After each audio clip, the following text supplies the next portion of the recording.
এই সন্তান বাবা মার সবচেয়ে বাধ্যগত সন্তান হতো, এই সন্তান নয়ন জোড়ার মতো সন্তান। এখন আমাদের ঘরে ঘরে কুলাঙ্গার সন্তান ভরে গেছে। বেশিরভাগ ফ্যামিলিতে বাবা মার চক্ষু শীতলকারী সন্তান নাই। সেটা যদি আপনার সন্তানের মধ্যে আপনি করতে পারেন, ইনশাআল্লাহ এই যুগে আপনার সন্তান সবচেয়ে সভ্য, ভদ্র এবং মাথা নিচু করে বিনম্রতার সাথে আপনাকে শ্রদ্ধা নিবেদন করবে। পোলাপান দেখবেন মায়েরা খাবারের বাটি নিয়ে নিয়ে পিছনে বাবা খা খা, বাবা জিকির করতে করতে বেচারের মুখ দিয়ে ফেনা উঠে যায়, ঘুরতে ঘুরতে শেষ।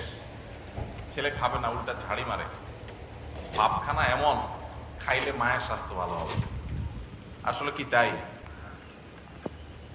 মা বাবা আদর করেন, স্নেহ করেন সন্তানদেরকে, সেজন্য কষ্ট করে হলেও সন্তানকে ভালো জিনিসটা খাওয়াতে চেষ্টা করেন। যদিও আমাদের মায়েদের এই চেষ্টাটা আরো বেশি প্রশংসনীয় হবে যদি মায়েরা যতটা চেষ্টা করেন বাচ্চাকে খাওয়ানোর জন্য, এর চেয়ে বেশি চেষ্টা যদি করতেন হালাল খাবার দিচ্ছেন কিনা সেই বিষয়ে মনোযোগ দিতে, তাহলে এই সন্তান শুধু সন্তান হতো না, এটা ফেরেশতা হতো। এই সন্তান বাবা মার সবচেয়ে বাধ্যগত সন্তান হতো, এই সন্তান নয়ন জোড়ার মতো সন্তান। এখন আমাদের ঘরে ঘরে কুলাঙ্গার সন্তান ভরে গেছে। বেশিরভাগ ফ্যামিলিতে বাবা মার চক্ষু শীতলকারী সন্তান নাই। আজকে একটা বিশ্ববিদ্যালয়ের সাবেক ভিসি, তিনি আজকে বলছিলেন যে আমার বাবা আমাদেরকে ছোটবেলায় যখন খেলতে বের হতাম, স্কুল কলেজে পড়ার সময় বলতেন মাগরিবের আগে আগে বাসায় আসবা,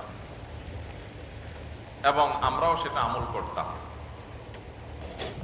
এসে মাগরিবের নামাজ পড়তাম, পড়ে পড়ালেখা করতে বসতাম। আমার ছেলেকে আমি একই কথা বলছি। আমার মনে আছে আমার বাবা কি বলেছেন আর আমি কি রিঅ্যাক্ট করেছি আমি জানি। এখন ছেলেকে বললাম একই কথা, বাবা মাগরিবের আগে বাসায় আসতে হবে। ছেলে আমাকে জবাবে বলছে, কেন বাবা, কেন মাগরিব পর আসতে হবে, ওয়াই? আমার বন্ধু বান্ধব সবাই তো মাগরিব পর পর্যন্ত খেলে, কই কারো বাসা থেকে তো এত চাপ দেয় না, তুমি এত জোরাজুরি করো না। তো আমি তার কথা শুনে বললাম, আপনার বাবা, ওই ভদ্রলোককে বললাম, আপনার বাবা আপনাকে এত বেশি খাবার নিয়ে পিছনে পিছনে দৌড়াইতে পারে নাই, আপনি আপনার ছেলে পিছনে যতটা দৌড়াইছেন। উনি বলেন সঠিক। আমি বললাম, আপনার বাবা আপনাকে প্রতিবেলা এত মাছ গোশ খাওয়াইতে পারে নাই, আপনি আপনার ছেলেকে যত বেশি মাছ গোশ খাওয়াইতে পারছেন। আপনি একটা বিশ্ববিদ্যালয়ের ভাইস চ্যান্সেলর মানুষ, আপনি আপনার ফিনান্সিয়াল ক্যাপাসিটি খুব বেশি হওয়ার কারণে ছেলেকে শহরে রেখে যত তুলতুলে জীবন দিতে পেরেছেন, আপনার বাবা আপনাকে এতটা সুখ দিতে পারেন নাই। কিন্তু আপনার বাবার আপনি অনুগত সন্তান ছিলেন, বাবার চোখ জুড়িয়েছেন, নয়ন জুড়িয়েছেন, অন্তরকে শীতল করেছেন, আর আপনার সন্তানটা কিন্তু আপনার অন্তরকে শীতল করতে পারে নাই। প্রবলেমটা কোথায়? আমরা যারা আমাদের বয়সী যারা আছেন এখানে, বা আরো যারা সিনিয়র মুরব্বীরা আছেন এখানে 45, 50 বা আরো উপরে, আমাদের অনেকের বাবা মা 3 বেলা ভালো করে খাবার দেওয়া আমাদের জন্য, আমাদেরকে তাদের জন্য কষ্টকর ছিল। কিন্তু এরপরেও আমরা বাবা মার প্রতি এতটা অনুগত, বাবা মাকে আমরা অনেক ফিল করি, অনেক মিস করি। বেঁচে থাকলেও ফিল করি, আর মরে গেলে আরো বেশি মিস করি, ফিল করি।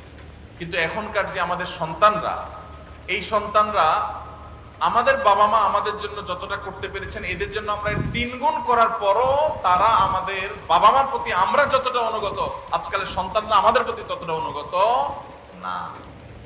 কারণ ভাইরা আমার, সবই তো দিয়েছি, সবই দিয়েছি।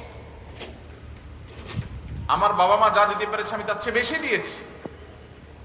তাহলে কৃতজ্ঞতা আদায় করতে গিয়েও তো অন্তত আমি আমার বাবার মধ্যে যতটা অনুগত, সন্তান আরো বেশি অনুগত হওয়ার কথা ছিল, কিন্তু হচ্ছে না। এর কারণ কি? এর কারণ বিশ্লেষণ করা অনেক লম্বা আলোচনার ব্যাপার। একক কোনো কারণ এখানে বলা কঠিন, অনেকগুলো কারণ রয়েছে। এর ভিতরে একটা কারণ হলো আমাদের এই সমাজ ব্যবস্থা, এটা পশ্চিমা সংস্কৃতি দ্বারায় এত বেশি প্রভাবিত হয়ে গেছে যে আমাদের সন্তানরা এখন তারা এদেশীয় সংস্কৃতি, এদেশের মানুষের কৃষ্টি, কালচার, সভ্যতা, এদেশের মানুষের তাহজিব, তামাদ্দুন এবং অ্যাজ এ মুসলিম ইসলামের যে কৃষ্টি কালচার সেই জায়গা থেকে অনেক দূরে সরে গেছে। আমাদের তরুণদের একটা বড় অংশ তারা বিপদগামিতার দিকে চলে গেছে।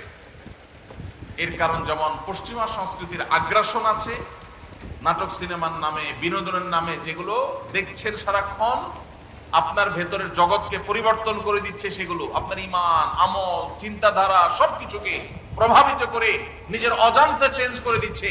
আপনি মুসলমান থাকছেন নামে আর খোলসে, ভেতর থেকে আপনাকে পরিবর্তন করছে, আপনি টেরও পাচ্ছেন না।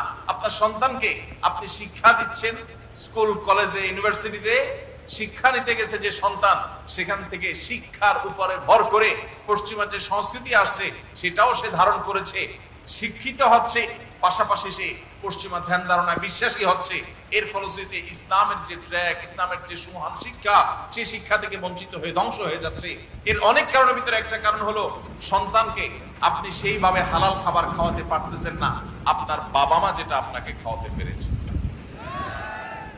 আপনার বাবা মা অনেক কষ্ট করে অল্প খাওয়াইছেন, কিন্তু হালাল খাওয়াইছেন, তার বরকত ছেলের মধ্যে আপনি পাইছেন। আপনি আপনার ছেলে মেয়েকে যা খাওয়াচ্ছেন বুকে হাত দিয়ে বলতে পারবেন না যে টনটন করে বাজবে, এতটা হালাল এবং পিওর যেটা আপনার বাবার সম্পদের মধ্যে ছিল, সেটা যদি আপনার সন্তানের মধ্যে আপনি করতে পারেন, ইনশাআল্লাহ এই যুগে আপনার সন্তান সবচেয়ে সভ্য, ভদ্র এবং মাথা নিচু করে বিনম্রতার সাথে আপনাকে শ্রদ্ধা নিবেদন করবে। এই জন্য সন্তান খাইলো কি খাইলো না এটার জন্য যতটা মরিয়া মায়েরা, এর চেয়ে বেশি মরিয়া হবেন সন্তানের পেটে হালাল ঢুকছে নাকি হারাম ঢুকছে বিষয়টা নিয়ে। আল্লাহ আমাদেরকে সেই